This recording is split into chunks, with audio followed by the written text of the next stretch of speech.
ஓம் துராச்சார விதூராய வேதாந்த பாஸ்கராய நமஹ.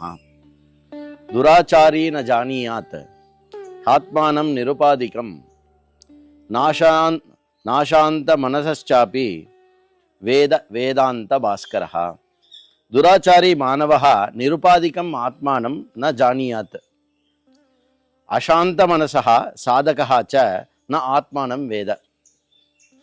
अद्य दिनाङ्कः मार्च मासे 20 दिनः.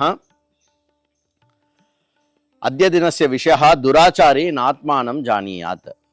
கட்டோபனிஷத்தில் இடம்பெறுகின்ற இந்த முதல் அத்தியாயம் 2வது வள்ளியில் இருக்கக்கூடிய 24வது மந்திரம் கூறியபடி நாவிரதோ துஷ்சரிதாத் நசாந்தோ ந சமாஹிதः நசாந்த மனசோ வாபி பிரஜ்ஞானேனைவ ஆப்னுயாத். दुश्चरितात् अविरतः अशान्तः समाहितः अशान्तमनसः च साधकः येनम् आत्मानं प्रज्ञानेन ज्ञातुं न शक्नोति. ஒரு சாதகனானவன் ஆத்மாவை அறிய முடியாது. எப்போ ஏன் அறிய முடியாது அப்படின்னா, ஆத்ம ஞானம் தோ அத்தியந்தம் சுலபமேவ. ஆத்ம ஞானம்ங்கிறது ரொம்ப சுலபமான விஷயம், வெரி ஈஸி. ததாபி தஸ்ய அனுத்பத்தௌ அநேகே தோஷாக பவந்தி. ஆனால் அதை புரிஞ்சுக்கிறதுலையும் அதை ரிசீவ் பண்ணுறதுலையும் நிறைய தோஷங்கள் இருக்கக்கூடும். ஏதே சர்வேபி தோஷாக மனசா ஏவ. எல்லா தோஷமும் எங்கேருந்து வருது அப்படின்னா மனசுலேருந்து தான் வருது. மனசுல தான் இருக்கு எல்லா தோஷமும். ஏதைஹி தோஷைஹி யுக்தஸ்ய மனசஹ அசுத்தம் மனஹ இதி நாம. அந்த ஆத்ம ஞானத்தை அடைய விடாமல் இருக்கக்கூடிய தோஷங்கள் மனதில் எதுவோ அந்த தோஷங்களுக்கு பேரு மன அசுத்தின்னு பேர். மன அசுத்தினா என்ன?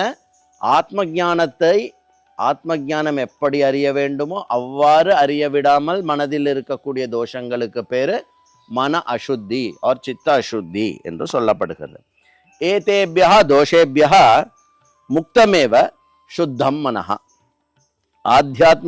அத்தியாத்மிக சாதகைः ஏதேஷாம் மானச தோஷானாம் பரிஹாராய பிரயத்னம் கர்த்தவ்யः. முக்தனுக்கு இந்த தோஷங்கள் கிடையாது. அத்தியாத்மம் ஆர் இந்த ஞானத்தை அடைய வேண்டும் என்ற சாதகனானவன் இந்த தோஷங்களை தன்னுடைய முயற்சியினால், நல் முயற்சியினால் பரிகாரம் செய்வதன் மூலமாக அவன் இந்த ஞானத்தை அடைய முடியும். கே ஏதே தோஷாக, அந்த தோஷங்கள் என்ன? நம்ம மனதில் இருக்கக்கூடிய தோஷங்கள், எதனால் நாம் சித்த அசுத்தி உடையவர்கள், எதனால் நமக்கு ஆத்ம ஞானம் தடையப்படுகிறது என்ற தோஷங்கள் என்ன? இதி சேத் துராச்சாரஹா பிரதமோ தோஷா. துராச்சாரம், ஆச்சாரம் சரியாக இருக்க வேண்டும். இந்திரியானாம் ஸ்வேச்ச விஹாராய அவகாச தானாமேவ துராச்சாரோ நாம. எப்பெல்லாம் சான்ஸ் கிடைக்கிறதோ இஷ்டத்துக்கு இந்திரியங்களை விழ விடுறதுக்கு பேரு துராச்சாரம் அப்படின்னு பேரு. சாஸ்திர விருத்தாக அனாச்சார ரூபாக சம்பிரதாய பாஹ்யாக வியவஹாராக சாதகேன ஸ்வார்த்தா சர்வதா பரிஹர்த்தவ்யம்.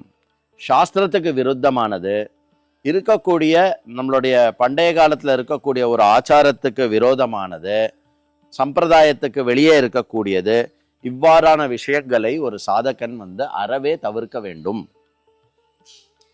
அசாந்த மனசத்துவம் துதியோ தோஷா. சாந்தமில்லாத மனசு இரண்டாவது தோஷம். மனசி விஷய வாசனா பூர்ணஸ்ய சாதகஸ்ய ஆத்ம ஞானம் லப்யதேவா நைவ லப்யதே. மனசுல விஷய சிந்தனா இருக்கும்போது, மனசுல ஏதாவது ஒன்று தடையணும், ஏதாவது ஒன்று ஆகணும், ஏதாவது பண்ணணும் அப்படின்ற அந்த ஒரு விஷய சிந்தனா நிறைந்திருக்கக்கூடிய மனசு சாந்தமா இருக்க முடியுமா? சாந்தமா இருக்க முடியாது. சதாச்சாரஸ்ய சம்பன்னஹா சாந்த மனசஹா. சதாச்சாரம் யாரிடம் இருக்கிறதோ அவன் சாந்த மனசை உடையவனாக ஆவான். வேதாந்த வாக்கியார்த்த விசார பரஸ்ய சாதகஸ்ய ஆத்மஜானம் அவசியம் உதேதி. இவ்வாறு ஆச்சாரம் எவன் சரிப்படுத்தி கொள்ளுகிறானோ, எவன் மனதில் தன்னுடைய சதாச்சாரம் நற்செயல்களின் மூலமாக மனதில் இருக்கக்கூடிய அவா அனைத்தையும் தவிர்க்கிறானோ, அவனுக்கு எப்படி ஆத்ம ஞானம் கிடைக்காமல் போகும்? ஓம் துராச்சார விதூராய வேதாந்த பாஸ்கராய நமஹா.